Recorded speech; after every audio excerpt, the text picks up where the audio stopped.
사랑하는 성도 여러분, 다음 주일이 성령 강림 주일입니다.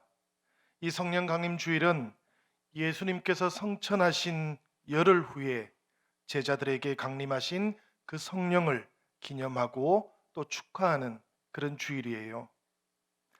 여러분들 모두의 삶 가운데에도 이 임하시는 성령의 풍성한 은혜가 새롭게 체험되는 한 주간이 되시기를 기원합니다.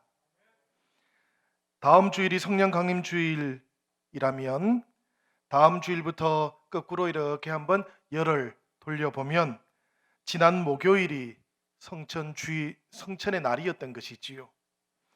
이 그리스도의 성천의 날, 이 날은 예수님께서 하늘로 올라가신 날이다라는 그런 의미가 있기도 하지만 또 생각해 보면 이 날은 우리를 위해서 하늘이 열린 날이다라는 그런 의미도 있습니다.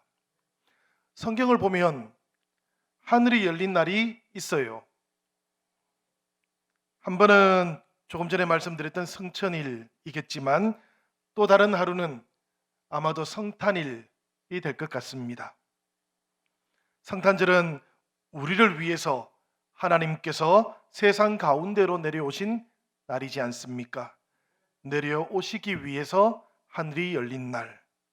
그렇다면 이 성천일은 올라가시기 위해서 하늘이 열린 날인데요.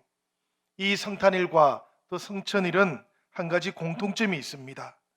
이 하늘이 열리는 것이 바로 우리들을 위해서 열렸다라는 공통점이 있다는 이야기예요. 성탄절은 우리를 위해서 하늘이 열린 것 같은데 성천일은 어떻게 해서 우리를 위해서 하늘이 열렸다는 것일까? 사실 궁금하실 수도 있습니다.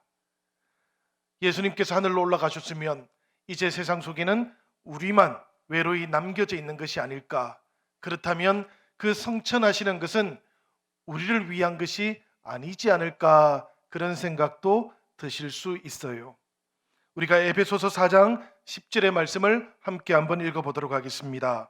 이 말씀을 읽어보면 예수님께서 하늘로 올라가신 이 성천 사건이 어떤 의미를 가지고 있는지 성경이 우리에게 알려줍니다. 다 같이 한번 읽어보도록 하겠습니다.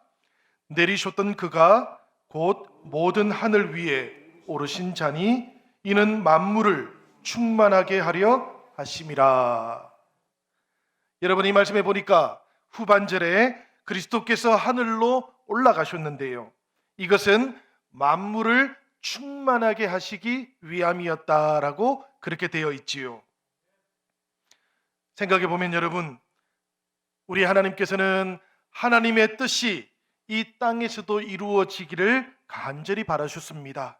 그래서 마침내 하늘을 열고 이 땅으로 임하셨던 것이지요. 그것이 성탄이 되었습니다. 마찬가지로 우리 하나님께서는 이 땅과 온 생명이 다시 하나님의 영으로 충만해지기를 간절히 바라셨던 것이지요. 성령께서 만물 가운데 충만하게 채워지기를 바라시는 그 주님의 마음이 하늘을 여셨다고 이 에베소의 말씀은 우리에게 지금 알려주고 있는 겁니다. 그러니까 하늘로 오르신 주님과 함께 하늘이 열린 것은 하늘 그 자체를 위해서가 아니라 오히려 땅을 위해서 하늘이 열린 사건이었다라는 것. 그러니까 하나님의 은총의 열림이 땅에 임했던 사건이라는 것을 성경은 우리에게 증언하고 있는 것입니다. 그렇기 때문에 예수님께서 성천하시던 그때에 하늘만 바라보고 있던 갈릴리 사람들에게 어찌해서 서서 하늘을 쳐다보느냐라고 두 천사가 일깨워 주었던 것이지요. 하늘을 바라볼 것이 아니고 그 하늘의 은총이 임하고 있는 땅을 바라보는 것이 더 마땅하다고 천사가 그렇게 알려주었던 것입니다. 하늘이 열리고 그 하늘의 은혜가 임한 그 땅이야말로 우리 주님께서 진정으로 회복시키시고 채우시기 원했던 장소였기 때문인 것이지요. 그러니 우리들의 시선도 마땅히 땅을 향해 있어야 될 것입니다. 하늘이 열리고 하나님의 영이 임하고 있는 그 땅을 향하여 우리의 삶이, 우리의 눈이 향해야 한다라는 그런 이야기지요. 신앙이 어디를 바라보아야 될 것인지, 신앙이 어떤 이정표를 가져야 하는지를 주님께서는 성천하시면서 제자들에게 알려주셨던 것입니다. 오늘 이 그리스도의 성천주의를 맞이하면서 우리들도 다시 한번 주님께서 하늘로 올라가시기 전에 제자들에게 남겨놓으셨던 그 마지막 말씀, 그 마지막 명령의 말씀을 다시 한번 살펴보려고 해요. 주님께서 우리의 신앙과 우리의 삶이 무엇을 향해야 하는가 하는 것을 알려주셨기 때문입니다. 주님께서 제자들에게 남겨놓으셨던 마지막 명령은 두 가지였습니다. 첫 번째는 예루살렘을 떠나지 말라고 약속된 것, 곧 성령을 기다리라는 명령이었습니다. 이것이 첫 번째 명령이었고요. 두 번째는 성령이 임하시면 권능을 입으라라는 것이 두 번째 명령이셨습니다. 예루살렘을 떠나지 말라. 이 첫 번째 명령은 우리 성도들이 날마다 사실은 묵상해야 하는 그런 말씀이라고 생각이 됩니다. 여러분, 한번 생각을 해보시기를 바라요. 제자들에게 이 예루살렘은 어떤 장소였습니까? 최소한 주님의 십자가, 그 죽음을 경험한 다음에 경험했던 예루살렘은 예수님의 제자들에게는 유쾌하지는 않은 곳이었습니다. 왜냐하면 그들이 비겁했던 장소였고요, 그들이 무기력했던 장소였습니다. 자신들의 인간성이 적나라하게 나타났던 곳이기도 했습니다. 어떤 사람들도 실패한 과거의 경험을 두 눈을 부릅뜨고 직시한다는 것은 좋은 일이 아니겠지요. 최소한 유쾌한 일은 아닐 겁니다. 그런 제자들을 향해서 주님께서는 예루살렘을 떠나지 말라고 그렇게 당부하셨다는 거예요. 이 말씀을 우리가 늘 묵상해 보아야 됩니다. 도대체 이 땅에 남겨져서 신앙생활을 하고 있는 우리들은 어떤 마음으로 주님과 동행해야 할 것인가라는 물음을 가지고 늘 이 주님의 말씀을 상고하고 또 묵상해야 되기 때문입니다. 저는 오늘 이 그리스도의 성천주의를 맞이하면서 다시 한번 예루살렘을 떠나지 말라고 하셨던 이 주님의 말씀을 생각해보고 또 묵상해보면서 이것은 어쩌면 수치와 패배, 낙담과 절망을 제대로 기억하지 못하고는 우리가 치유와 회복을 온전히 경험하지도 못할 것이다 라는 그런 가르침은 아닐까 생각을 해보았습니다. 제자들, 그들은 지금 자신들의 수치와 자신들의 패배와 자신들의 낭만과 자신들의 절망을 온전하게 예루살렘에 머물러 있으면서 바라보아야 했던 것이지요. 그래야만 치유하시는 성령을 온전하게 맞이할 수 있기 때문입니다. 예루살렘을 떠나지 말고 아버지의 약속하신 것을 기다리라. 이 주님의 말씀은 그래서 코로나 시대를 살아가고 있는 오늘 우리들에게도 참으로 실감나는 그런 말씀일 수도 있습니다. 왜냐하면 이 코로나 시대를 지나오는 지난 1년 6개월 가까이 우리들이 무너진 자리를 가졌기 때문입니다. 우리의 신앙이 무너졌고, 우리의 예배가 무너졌고, 우리의 사귐이 무너졌고, 우리의 돌봄이 무너진 자리를 가지고 있기 때문입니다. 교회가 이 사회 안에서 깨어진 자리를 가지고 있기 때문입니다. 그래서 우리가 다시 한번 이 코로나 이후의 회복과 치유에 대한 새로운 기대를 가질 수 있으려면 우리들도 제자들처럼 그 실패와 낙심의 자리들을 직시해야만 하는 겁니다. 사랑하는 여러분, 지난 1년여 동안 우리들의 예배는 잘 있었습니까? 우리들의 기도와 찬송은, 우리들의 사귐은 잘 있었습니까? 저는 독일에 머물러 있는 동안에 안식년을 맞았던 목사님들을 자주 만났습니다. 아무래도 프랑크푸르트에 있다 보니까 유럽으로 나오시는 목사님들이 안식년 맞으면은 그쪽으로 비행기를 타고 왔다가 연락을 하시는 것이지요. 그렇게 한 달, 두 달, 석 달 정도 유럽에서 지내다가 돌아가실 때 또 저한테 전화를 합니다. 그러면 또 제가 공항에서 배웅을 해드려요. 그런데 이분들이 처음 공항에 나와서 저를 만날 때는 세상을 다 가진 것 같습니다. 날아갈 것 같대요. 일상에서 늘 꽉 짜여진 그런 사역의 현장 속에서 자신의 시간을 전혀 가지지 못하고 있다가 그 사역의 자리에서 조금 떨어져 있으니까 기분이 굉장히 자유로우시답니다. 그런데 한 달, 두 달, 석 달 정도 지나고 다시 귀국하실 때쯤 되면 저에게 다른 이야기들을 많이들 하십니다. 그게 뭔고 하면 안식년을 지내는 동안에 짜여져 있던 사역의 자리들에서 조금 물러나고 나니까 처음에는 자유로웠는데 일주일 지나고 한 달이 지나고 두 달이 지나는 동안 일상적으로 유지되고 있던 그 신앙의 삶이 조금씩 조금씩 무너지더라는 거예요.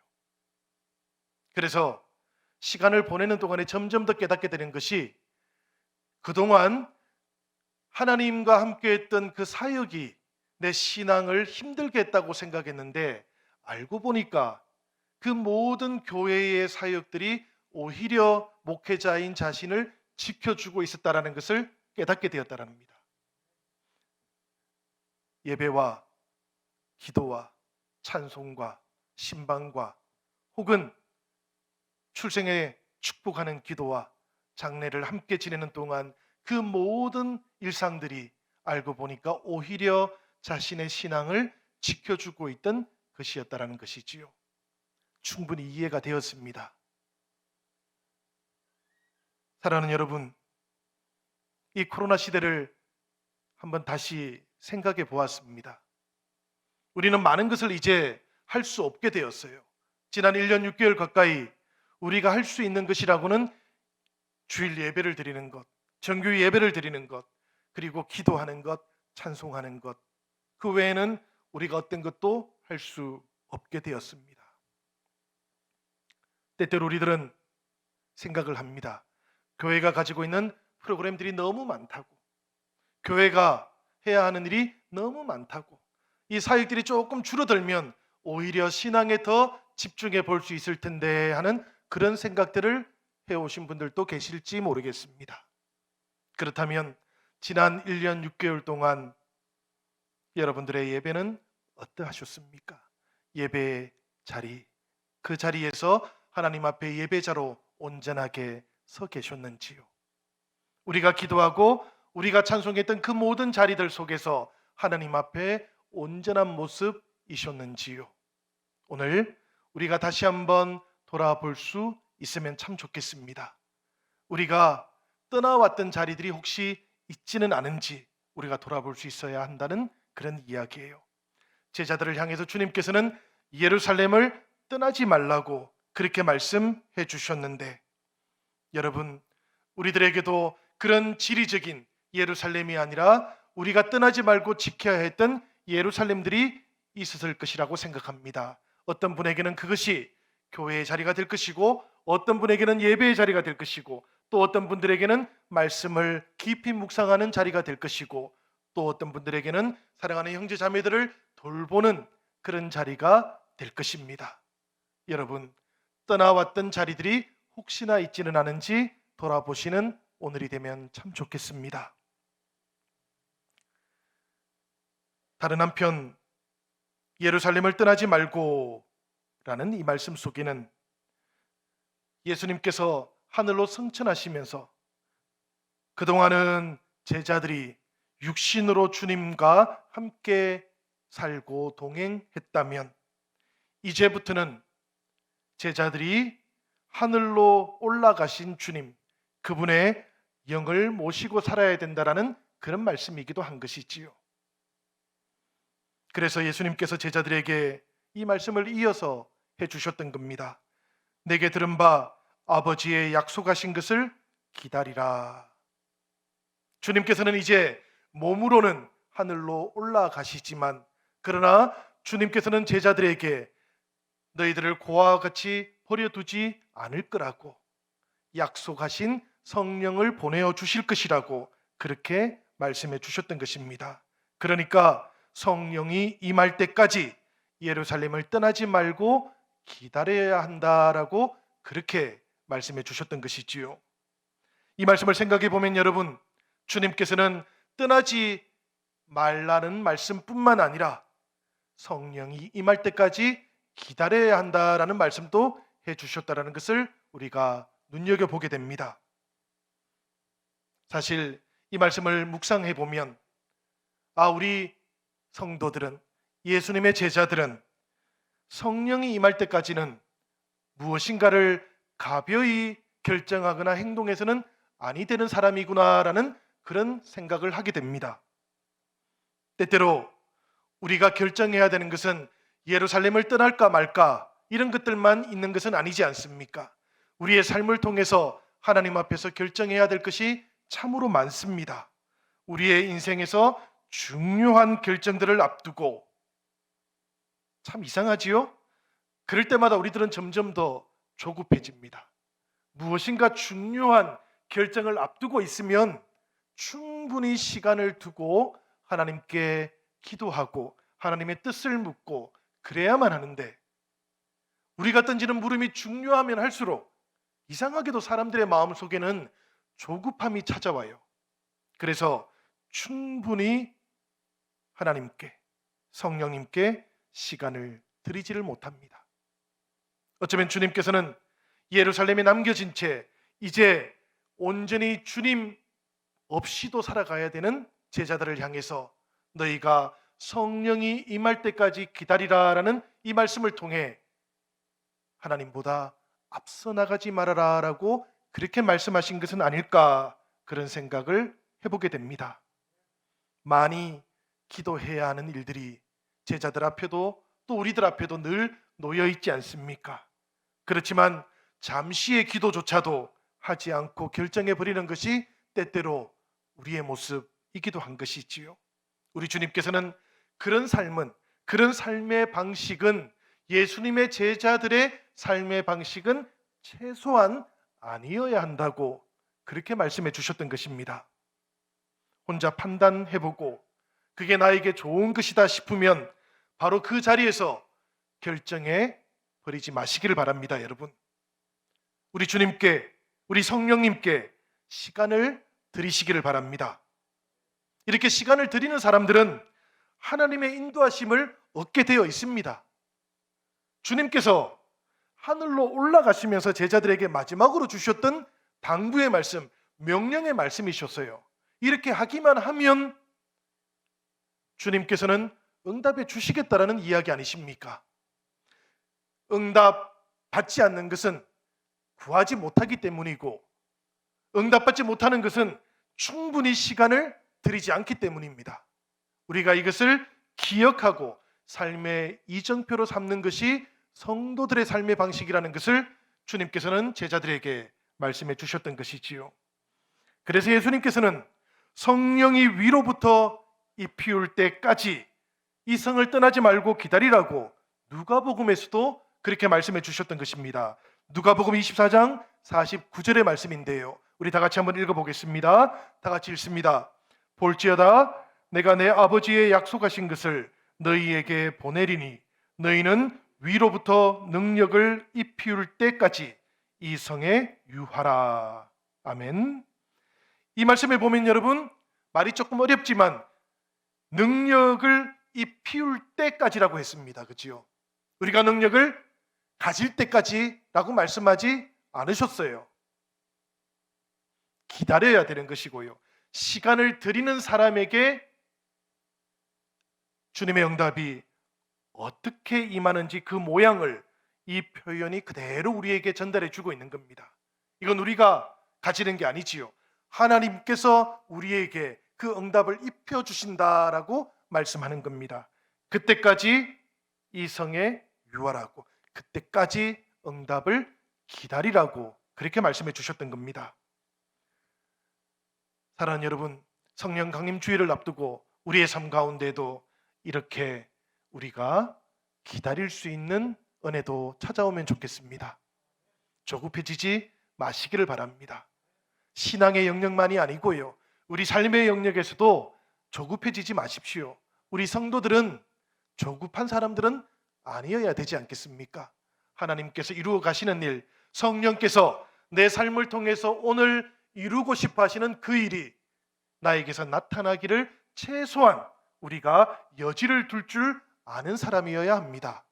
우리 청년들 직장을 구하는 일도 마찬가지시고요, 우리 어르신들 건강을 생각할 때도 마찬가지신 것 같습니다. 모든 삶의 영역에서 이런 영역과 여지를 둘 수 있을 때 우리의 삶 가운데 하나님의 은혜가 임할 줄로 믿습니다.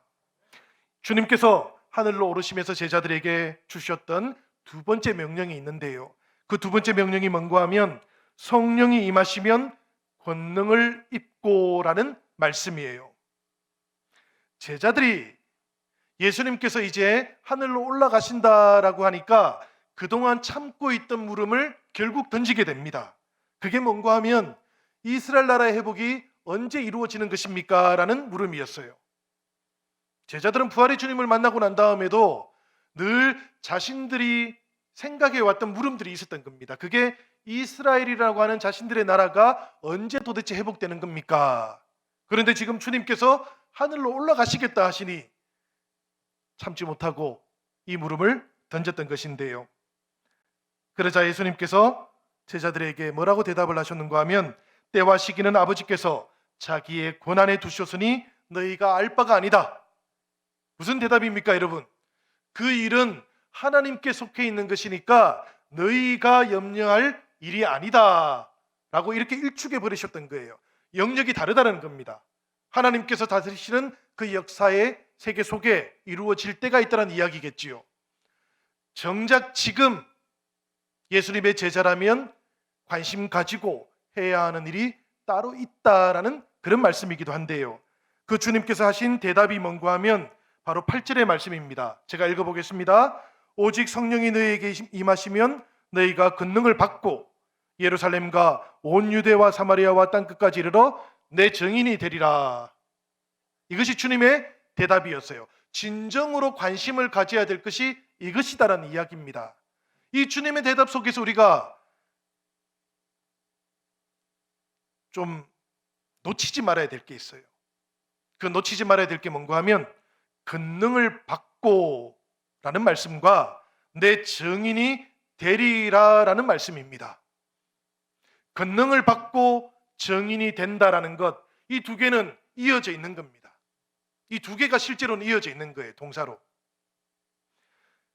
그런데 여러분, 이 말씀을 보면 증인이 된다라는 것, 이것은 권능을 입는 것의 결과로만 나타나는 겁니다. 이걸 우리가 놓치지 말아야 돼요. 증인이 되는 것이 주어가 내가 아니라는 겁니다. 우리가 세상 속에서 하나님 나라의 증인으로 살고 예수 그리스도의 증인으로 살아가는 이 일이 내가 하는 것 같지만 내가 하는 일이 아니라는 이야기예요. 성령이 임하고 권능을 입으면 나타나는 결과가 증인이 된다라는 겁니다. 그러니까 하나님의 영이 나를 증인되게 하시는 것이지 내가 되고 싶다고, 내가 하고 싶다고 증인되는 것이 아니라는 말씀이지요.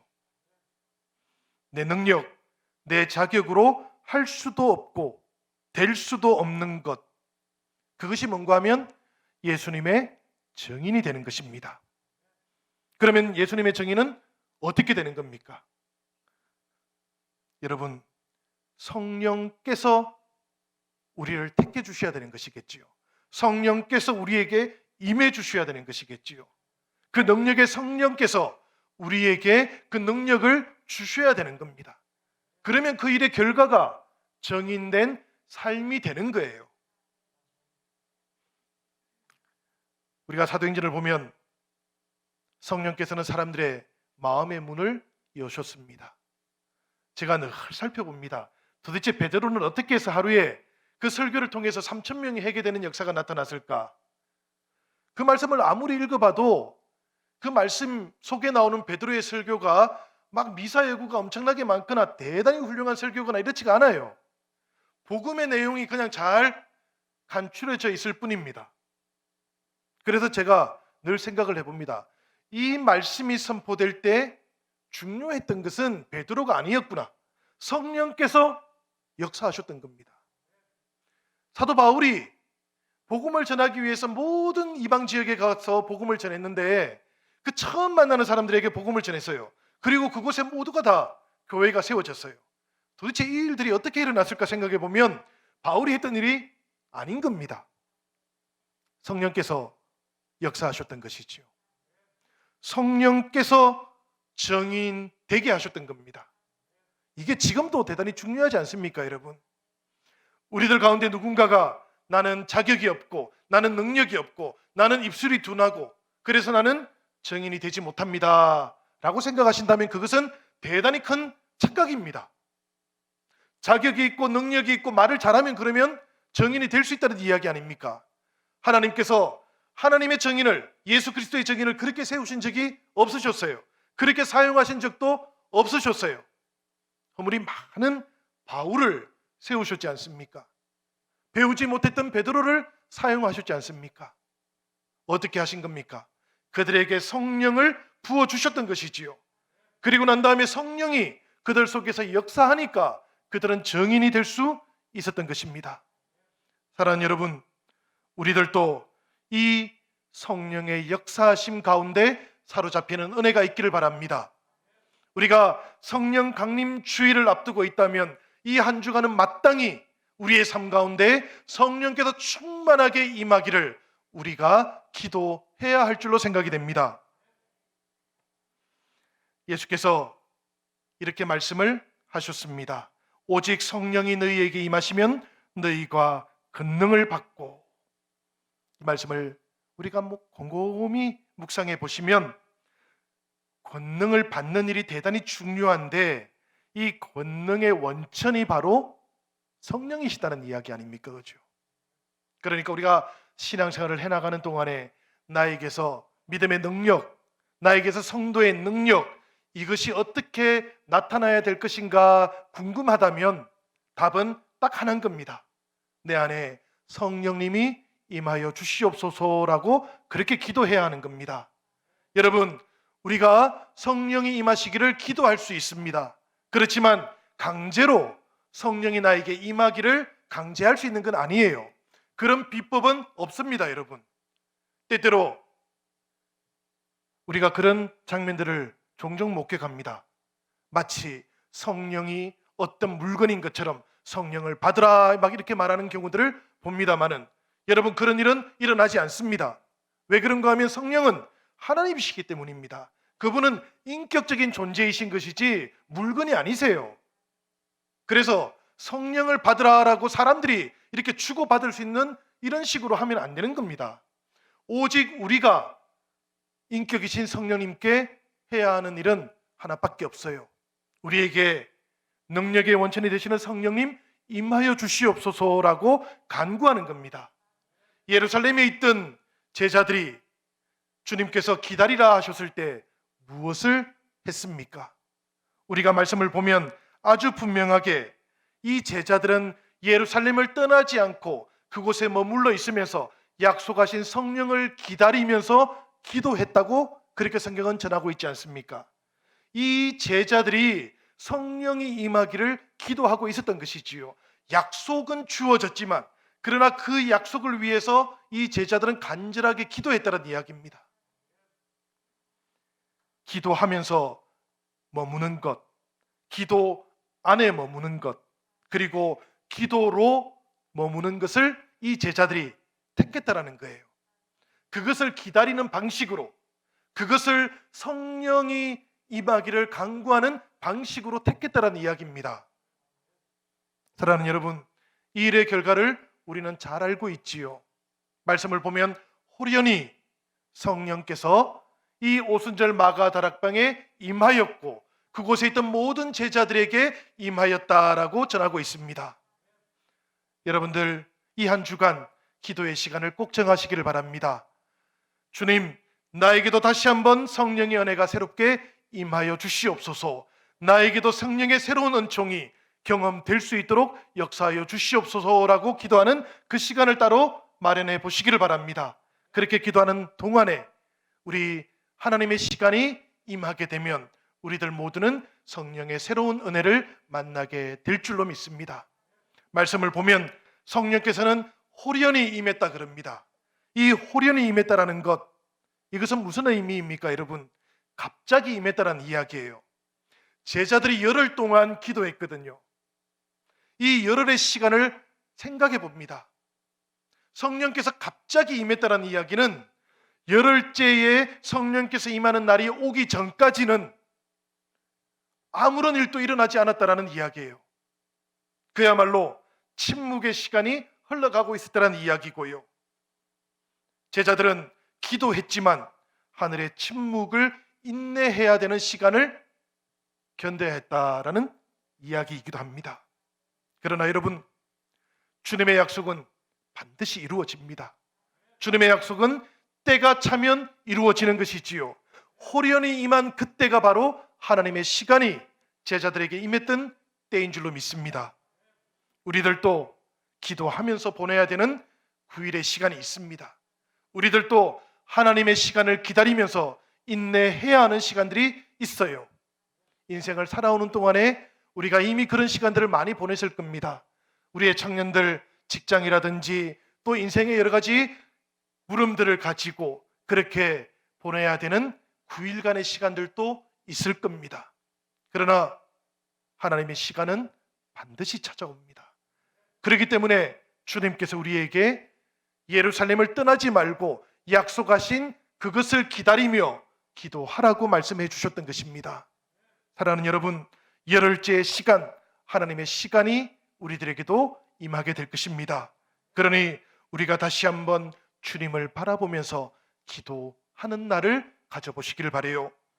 기도는 누군가 들어주기를 기대하면서 이 가시적인 세상에서 눈에 보이지 않는 세계로 신호를 보내는 것이라고 했습니다. 우리가 보내는 그 모든 신호를 들으시는 주 예수 그리스도께서 성천하신 것입니다. 하늘에 계시는 것입니다. 우리의 기도를 들으시는 주님께서 우리를 떠나신 것이 아니라 우리의 기도가 닿는 그곳에 지금 머물러 계시는 줄로 믿습니다. 그분이 우리의 기도를 들으시고 응답하실 것이고 우리의 인생을 이끌어 가실 터이니, 사랑하는 여러분, 주님께서 제자들에게 남겨놓으셨던 이 말씀을 기억하시기 바랍니다. 요한은 물로 세례를 베풀었으나 너희는 몇 날이 못되어 성령으로 세례를 받으리라. 세례라는 것, 여러분, 이것은 예수 그리스도의 보혈의 능력 안에서 우리가 그리스도의 십자가와 또 그리스도의 부활에 연합되어서 내가 죽고 다시 사는 것을 말하는 겁니다. 그렇다면 성령으로 받는 세례는 이런 의미를 가지고 있는 것이지요. 성령님과 완전하게 연합되는 것, 성령 안에서 옛사람이 죽고 성령의 사람으로 새롭게 완전히 살아나는 것을 의미하는 글 겁니다. 주님께서 제자들에게 너희가 성령으로 세례를 받으면 성령의 능력, 그 능력의 성령이 너희에게 임할 것이다 라고 말씀해 주셨으니 이 한 주간을 보내는 동안에 우리가 기도할 뿐만 아니라 우리의 삶이 다시 한번 성령과 온전하게 연합되어질 수 있도록, 성령님이 온전히 나를 다스려 갈 수 있도록 성령님께 우리가 온전히 순복하는 그런 삶의 결단도 나타날 수 있기를 바랍니다. 그 모든 결단들 속에서 성령께서는 우리를 새롭게 인도해 주실 것이고 성령의 능력으로 우리를 채워 주실 줄로 믿습니다.